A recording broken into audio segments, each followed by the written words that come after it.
বিশ্ব নবীর কাছে এসে আলাপ করলেন, কথাবার্তা বললেন। কথা বলার পরে বললেন, নবীজি গো,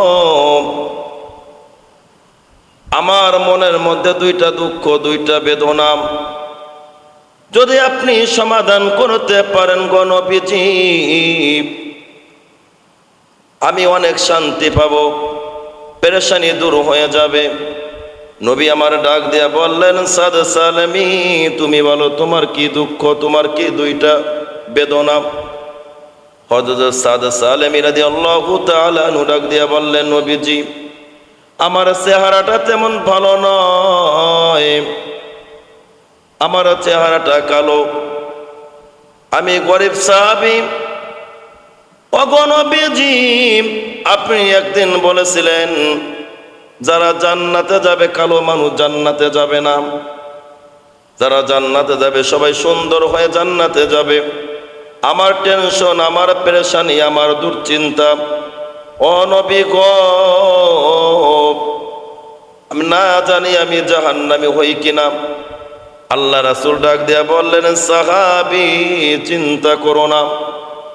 আল্লাহ রাসূল বললেন, ইন্নাল্লাহা লা ইয়ানজুরু ইলা আজসামিকুম ওয়ালা ইলা সুওয়ারিকুম ওয়ালাকিন ইয়ানজুরু ইলা কুলুবিকুম ওয়া আ'মালিকুম।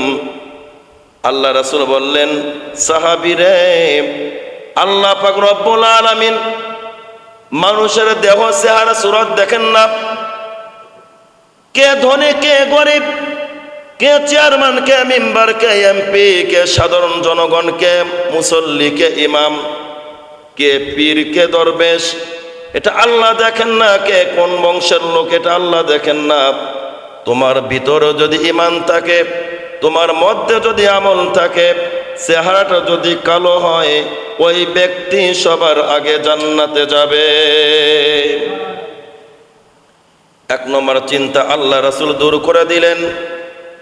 আল্লাহ রাসূল সাল্লাল্লাহু আলাইহি সাল্লাম দুই নম্বর বিষয়টা জানতে চাইলেন, বলো তোমার দুই নম্বর কি দুশ্চিন্তা?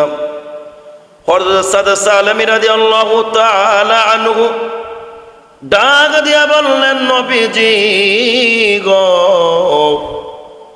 আমি গরিব সাহাবী, গরিব মানুষ, আমার চেহারাটা ভালো না, আমি একজন যুবক, আমার বিবাহ করার প্রয়োজন গো নবী।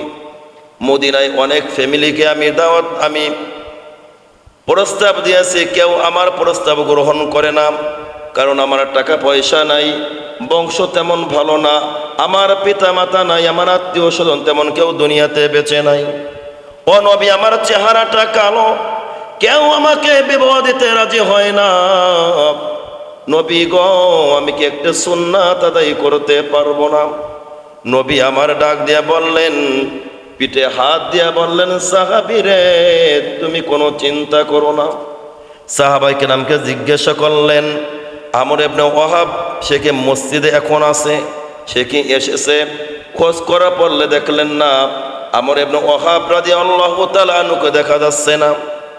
তখন আল্লাহ রাসূল সাল্লাল্লাহু আলাইহি সাল্লাম হযরত সাদ সালেমী রাদিয়াল্লাহু তাআলা আনহুকে পাঠিয়ে দিলেন, তুমি যাও, তুমি বলবা আমর ইবনে ওয়াহাবের বাড়িতে চলে যাও। ওই সময় তিনি ছিল বড় একজন ধনী সাহাবী, চৌধুরী বংশ যাকে বলা হয়, চৌধুরী ধনী। ওই সময় চৌধুরী নামে বেশি পরিচিত ওই ব্যক্তি সাহাবী আমর ইবনে ওয়াহাব রাদিয়াল্লাহু তাআলা আনহু একমাত্র সুন্দরী, পরমা সুন্দরী মেয়েকে বিবাহ দেওয়ার জন্য আল্লাহ রাসূল পাঠাইছেন গরিব সাহাবী হযরত সাদ সালেমী রাদিয়াল্লাহু তাআলা আনহুকে। কিন্তু নিজের প্রস্তাব কিভাবে দিবে? আল্লাহ রাসূল সাল্লাল্লাহু আলাইহি সাল্লাম বুঝতে আর বাকি নাই, বললেন, তুমি নিজে তো প্রস্তাব দিতে পারবে না, তবে আমার পক্ষ থেকে তুমি যে বলবা, আগে সালাম দেবা, সালাম দেওয়ার পরে বলবা আপনার মেয়েকে আমার জন্য বিশ্ব নবী পছন্দ করেছে, আমার সঙ্গে আপনার মেয়েকে বিবাহ দেওয়ার জন্য। নিজের বিবাহের কথা তো অনেক সময় বলা যায় না, চেহারাটা লাল হয়ে যায়। একজন যুবক বিবাহ করার প্রয়োজন, মাকেও বলতে পারে না, বাবাকেও বলতে পারে না, দাদা দাদি, নানা নানু কাউকে বলতে পারে না। কিন্তু ইমাম সাহেবের কাছে পরামর্শ করলো, হুজুর, আমি যুবক হয়েছি, বিবাহ করার দরকার। পিতা মাতাকে কেমনে বলি, দাদা দাদুকে কেমনে বলি? ইমাম সাহেব পরামর্শ দিয়েছে, সুন্দর একটা টেকনিক শিক্ষা দিয়েছে। তুমি বাড়িতে যাইবে, একটা দাও হাতে নেবা। তোমার দাদা গার্ডিয়ান যখন ঘরে ঢুকবে, এর আগে তুমি অভিনয় করবা, তুমি দেখবা কখন ঘরে আসে। তুমি তোমার খাট কাটা শুরু করবা। তখন দাদা যখন ঘরে প্রবেশ করেছে, দেখতেছেন নাতির খাট কাটতেছে। বললে, হ্যাঁ তুই কি করিস? বললা, দাদু কি আর করবো, এত বড় খাটের আমার কোনো প্রয়োজন নাই, আমি একাই যথেষ্ট, এত বড় খাটের কোনো প্রয়োজন নাই। এখন দাদার বুঝতে বাকি নাই, নাতিকে বিবাহ দিতে হবে, ঠিক কিনা বলেন? যুবক হয়ে যায় সাদ সালেম রাদিয়াল্লাহু তাআলা আনহু, কিন্তু লজ্জায় মুখটা লাল হয়ে গেছে। নিজের কথা কেমনে বলে? বিশ্বনবীর পরামর্শ সাপেক্ষে চলে গেছে ধনী সাহাবীর বাড়িতে। প্রস্তাব দেওয়ার পরে আমর ইবনে ওয়াহাব রাদিয়াল্লাহু তাআলা আনহু রাগ হয়ে গেছেন, গলা ধাক্কা দিয়ে ঘর থেকে বের করে দিতে চেয়েছেন। কিন্তু দৃশ্যটা দেখেছেন, ওই পরম সুন্দরী তার মেয়ে। বললেন, বাবা, জন্মের পর থেকে তোমার মুখের দিকে কোনোদিন তাকিয়ে কথা বলি নাই, কোনোদিন তর্ক করি নাই, কোনোদিন বেয়াদবি করি নাই। বাবা, আজকে তুমি শুনে রাখো, তুমি না আল্লাহ রাসূলের একজন আশিক, একজন সাহাবী, আল্লাহ রাসূলের প্রেমিক। তুমি কেমনে পারলা? আল্লাহ রাসূল আমাকে পছন্দ করেছে ওই কালো সাহাবীর জন্য। সে কালো হোক না ধলা হোক, আমি দেখতে চাই না, আমি দেখতে চাই আমাকে যে পছন্দ করেছে, তোমার কোনো আর পাত্র খরচের প্রয়োজন নাই। বিশ্ব নবীর এবার হয়ে আমার পছন্দ করেছে, এখন আমি এই বিবাহতে রাজি হয়ে গেলাম। সুবহানাল্লাহ। আমর ইবনে ওয়াহাব রাদিয়াল্লাহু তাআলা আনহু বললেন, মা তুমি কি বলতেছো? বললা, আমি যেটা বলতেছি বুঝে শুনে বলতেছি। আপনি আল্লাহ রাসূলের সাহাবী হয়ে আপনি কিভাবে তাকে ঘর থেকে বের করে দিতে পারলেন? আপনি তো আল্লাহ রাসূলের একজন আশিক। তখন বললেন, মা তুমি আমার চক্ষু খুলে দিয়েছো, আমি ভুল পথে ছিলাম, আমি তো মুনাফিক হয়ে গেছি। আল্লাহ রাসূলের দরবারে গিয়ে বললেন, ও নবীজি, আমার মেয়েকে বিবাহ দেওয়ার জন্য আমি রাজি আছি। আপনি যে পাত্র চয়েস করেছেন, আমার কোনো চিন্তা নাই, আমার কোনো পেরেশানি নাই, আপনি বিবাহ শাদীর ব্যবস্থা করেন। আল্লাহ রাসূল সাল্লাল্লাহু আলাইহি সাল্লাম এখানে সাদ সালামী রাদিয়াল্লাহু তাআলা আনহুকে ডাক দিয়ে বললেন, বিবাহ করতে হবে, তুমি তৈরি থাকো, তুমি প্রস্তুতি নাও। বললেন, আল্লাহ রাসূল সাল্লাল্লাহু আলাইহি সাল্লাম ডাক দিয়ে বললেন, সাদ সালামী, বিবাহ করতে হবে, কিন্তু মহরানা দিতে হবে। মহরানা কি পরিমাণ দিতে হবে শোনো। আমার মেয়ে ফাতেমাকে যে পরিমাণ মহরানা দিয়েছিল 600 দিরহাম, এই পরিমাণ দিতে হবে, কম দেওয়া যাবে না। সাদ সালেমের ডাক দিয়ে বললেন, নবী গো, আমি গরিব সাহাবী, আগে বিবাহ করে নাই, ভালো ছিলাম, এত টাকা কোথায় পাবো? এত বড় চিন্তা। আল্লাহ রাসূল বললেন, সাহাবী রে, তুমি কোনো চিন্তা করো না, আমি যেহেতু দায়িত্ব নিয়েছি, দায়িত্ব পরিপূর্ণ সফলতা আমি অর্জন করব। তুমি কোনো চিন্তা করো না, তুমি চলে যাও কার কাছে? হযরত উসমানের কাছে। তুমি চলে যাও আলীর কাছে। তুমি চলে যাও হযরত আমর ইবনে, তুমি চলে যাও আব্দুর রহমান ইবনে আউফ রাদিয়াল্লাহু তাআলা আনহুর কাছে। 200 দিরহাম করে তুমি বলবা, আমার কথা বলবা। শোনার সাথে সাথে সবাই খুশি হয়ে গেছে, রাজি হয়ে গেছে। 600 দিরহাম আল্লাহ রাসূলের কাছে উপস্থিত করলেন। আল্লাহ রাসূল সাল্লাল্লাহু আলাইহি সাল্লাম বলেন, 600 দিরহাম আমার কাছে দাও, এটা তোমার মহরানা। আর 200 দিরহাম নিয়ে বাজারে চলে যাও, বাজার করতে হবে, মার্কেট করতে হবে। তোমাকে বিবাহ করাইব ধনীর একজন মেয়ে, আমর ইবনে ওয়াহাব রাদিয়াল্লাহু তাআলা, আমর ইবনে ওয়াহাব রাদিয়াল্লাহু তাআলা নূর একমাত্র সুন্দরী, পরম সুন্দরী মেয়েকে। হয়তো কোনোদিন কষ্ট করে নাই, পিতামাতা কোনোদিন কষ্ট দেয় নাই। তুমি কি খাওয়াইবা না খাওয়াইবা, এই জন্য বাজার মার্কেট করে আসো। বাজারে যখন গেছে, বাজার করার পর মদিনার বাজারে কে যেন খবর দিতেছে, হ্যাঁ নবীর আশিকের দল বিশ্ব নবী যুদ্ধের ময়দানে চলে গেছে। কাফেরদের মোকাবেলায় যুদ্ধ করার জন্য, ইসলামকে জিন্দা করার জন্য কে আছো গো? তোমরা শহীদের পেয়ালা পান করবা। কে আছো তোমরা আল্লাহ রাসূলের রাস্তায়, আল্লাহ রাস্তায় তোমরা শহীদ হয়ে যাবা? কে আছো বের হয়ে আসো, দেরি করো না। এই খবরটা যখন সাদে সালেম রাদিয়াল্লাহু তাআলা আনহুর কানে যখন বেজে গেল, যখন চলে গেল, নতুন বিবাহ করবে, বিবাহ সব দায়িত্ব নিয়েছে বিশ্বনবী। আবার বিশ্বনবী সম্পর্কে আবার আরেকটা ঘোষণা এসেছে যুদ্ধের ময়দানে যাওয়ার জন্য। এখন চিন্তা করলেন, আসমানের দিকে তাকায়া আল্লাহর কাছে বললেন, মালিক ও আল্লাহ, আমি বুঝে পারতেছি না আল্লাহ আমি কি করব।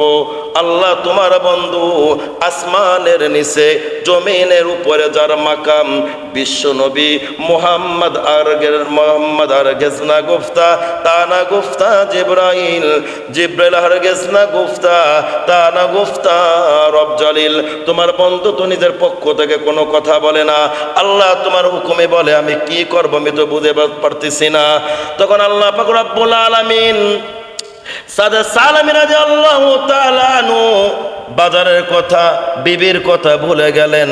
তখন যখন মনে পড়ে গেল, এখন বুঝতে বাকি নাই এটা আমার জন্য কল্যাণ নয়। এখন চিন্তা করলেন, বিশ্ব নবী আমার জন্য মেয়ে চয়েস করেছেন, আমার চেহারাটা কালো, বংশ তেমন ভালো না, আমার কোনো টাকা পয়সা নাই, মদিনায় কেউ আমাকে মেয়ের বিবাহ দিবে না। বিশ্বনবী প্রস্তাব পাওয়ার পরে রাজি হয়ে গেছে। ওই বিশ্বনবী আমার বিবাহতে থাকবে না, বিশ্বনবী থাকবে যুদ্ধের ময়দানে, আর আমি থাকবো বাসর ঘরে। এমন বাসর ঘর করতে আমি আল্লাহ রাসূলের সাহাবী রাজি না। তখন একটা দৌড় দিয়ে চলে গেলেন, আগে বাজার থেকে যুদ্ধের সরঞ্জাম কিনলেন, একটা হেলমেট কিনলেন, একটা পোশাক কিনলেন, একটা তরবারি কিনলেন, ঘোড়া নিয়ে দৌড় যুদ্ধের ময়দানে। সাহাবা কিরামের কাতারে দাঁড়িয়ে গেলেন, কিন্তু সাহাবা কিরাম কেউ তাকে চিনতে পারে না। প্রশ্ন করলো, কি তোমার পরিচয়, কোথায় তোমার বাড়ি, তুমি যুদ্ধ করতে এসেছো, আগে পরিচয়টা বলো। পরিচয়ের কথা বলে না। আল্লাহ রাসূলের সাহাবী আলী রাদিয়াল্লাহু তাআলা হুমকি দিলেন, চুপ থাকো, এখনো পরিচয়ের কোনো প্রয়োজন নাই। বিশ্ব নবীর দলের অন্তর্ভুক্ত হয়ে গেছে, মুমিন হয়ে কাফেরের মোকাবেলায় যুদ্ধের জন্য এই কাতারে দাঁড়িয়ে গেছে। আল্লাহ রাসূল বললেন, সাহাবী তুমি কি করলা? সাহাবী ডাক দিয়ে বললেন, নবী গো, বিবাহের দায়িত্ব নিয়েছেন আপনি, আপনি থাকবেন যুদ্ধের ময়দানে, আর আমি বাসর ঘর, আমি বিবির সঙ্গে আনন্দ করব, আমার মেহমানদারি করব। এটা তো হতে পারে না, আমি তো এত গাদ্দার হইতে পারি না, আমি তো এত বেঈমান হইতে পারি না গো নবীজি। এই জন্য আমি আর দেরি করি নাই, আমি তো আপনার প্রেমিক, আমি তো আপনার আশিক, আমি তো আপনার পাগল। বিশ্ব নবী চোখের পানি রাখতে পারে নাই, চোখের পানি ছেড়ে দিয়ে বললেন, আল্লাহ আমার সাদে সালেমীকে তুমি কবুল করো। ডাক দিয়ে বললেন, সাদে সালেমী রে, তুমি জান্নাতি, তুমি জান্নাতি, তুমি জান্নাতি। সুবহানাল্লাহ বলি। কিছুক্ষণ পরে যুদ্ধ যখন প্রচন্ডভাবে শুরু হয়ে গেছে, কাফের আঘাত করে সাদে সালেমী রাদিয়াল্লাহু তাআলা আনহুকে শহীদ করে দিয়েছে। আমরা সবাই বলি, ইন্না লিল্লাহি ওয়া ইন্না ইলাইহি রাজিউন। যুদ্ধের শেষে বিশ্ব নবী ডাক দিয়ে বললেন, সাহাবীরা, আমার সাদে সালেমীকে কেউ তোমরা কবরে রাখবা না, তোমরা কেউ তাকে কবরে রাখবা না, সবাই তাকে আমার হাতে তুলে দাও। কবরে যখন বিশ্বনবীর হাতে যখন লাশটা নিলেন, টলটল করে রক্ত পড়তেছিল, রক্ত ঝরতেছিল, বিশ্বনবীর জামা মুবারক ভিজে গেছে। কবরে রাখার আগে বিশ্বনবী কাঁদতেছেন। আবার কিছুক্ষণ পরে বিশ্বনবীর চেহারা থেকে হাসির ছাপ দেখা যাচ্ছে। আবার কিছুক্ষণ পরে মুহূর্তের মধ্যে বিশ্বনবীর চেহারাটা অন্যদিকে ফিরিয়ে নিলেন। একজন সাহাবী লক্ষ্য করলেন, ওগো নবীজি, ব্যাপার বুঝতে পারলাম না, আপনার সাদে সালেমী রাদিয়াল্লাহু তাআলা আনহুর চেহারার দিকে তাকিয়ে আপনি কাঁদলেন, টলটল করে চোখের পানি ছেড়ে দিয়ে আপনি কেঁদে দিলেন। আবার আপনি হেসে দিলেন, আবার চেহারাটা মুখটা ফিরিয়ে নিলেন। কারণ বুঝতে পারলাম না, মুহূর্তের মধ্যে তিনটা দৃশ্য দেখতে পাইলাম। কারণ কি গো নবীজি? কারণটা জানতে চাই। নবী আমার ডাক দিয়া বললেন, সাহাবীরা রে শুনে রাখো, এই সাহাবীর চেহারাটা কালো, বংশ তেমন ভালো না, পিতা মাতা দুনিয়াতে বেঁচে নাই, টাকা পয়সা কিছুই নাই, কেউ তাকে বিবাহ দেয় না। কিন্তু আমি তার জন্য মেয়ে চয়েস করলাম, বিবাহ শুরু হয়ে যাবে। এই মুহূর্তে যুদ্ধের জন্য আমার পাগল পারা হয়ে যুদ্ধের জন্য বের হয়ে গেছে। বলো, সে আমার পাগল ছিল, এই ব্যক্তির জন্য কি মায়া লাগে না? আমি চোখের পানি রাখতে পারি নাই, এই জন্য আমি কাঁদলাম। বিশ্ব নবী বললেন, শোনো, আমি হাসার কারণ হলো আমার সাহাবীকে আল্লাহ এমন ভাবে কবুল করেছেন, এমন ভাবে কবুল করেছেন, জান্নাতি হুরেরা তাকে রিসিভ করার জন্য, এই লাশটা নেওয়ার জন্য পাগল পারা হয়ে ছুটে আসতেছিল। এই আনন্দে আমি সাথে সাথে মুখ থেকে হেসে দিলাম, চিৎকার বেড়ে বলিনা মারহাবা। আমার বাবাজিরা, বিশ্ব নবী সাল্লাল্লাহু আলাইহি ওয়াসাল্লাম এবার ডাক দিয়ে বললেন, তাহলে শুনে রাখো, 3 নম্বর কারণ হলো আমি চেহারাটা কেন অন্য দিকে ফেরাইলাম। এই কারণ হলো কি জানোনি? আমি যেটা দেখি, আমি বিশ্ব নবী যেটা জানি সেটা তোমরা তো জানো না। আমি বিশ্ব নবী যেটা দেখি রে, সেটা তো তোমরা দেখো না। আমি যেটা বুঝি সেটা তো তোমরা বুঝো না। আমি দেখতেছিলাম ওই সাহাবীকে ওই জান্নাতে হুরেরা নেওয়ার জন্য এতটা পাগল পারা হয়েছে। আমি দেখতে পাইলাম ওই হুরেরা তাকে নেওয়ার জন্য এতটা পাগল পারা নেওয়ার জন্য এতটা পাগল পারা হয়ে আসতেছিল। এই পায়ের কাপড়টা উপরে ওঠার কারণে আমি লজ্জা পেয়ে মুখটা ফিরিয়ে নিলাম। বলি না সুবহানাল্লাহ। তারা ছিল কেমন সাহাবী? এই জন্য বলা হয় মজলে কা কদর জানে বাঙালি, নবী কা কদর জানে সাহাবী।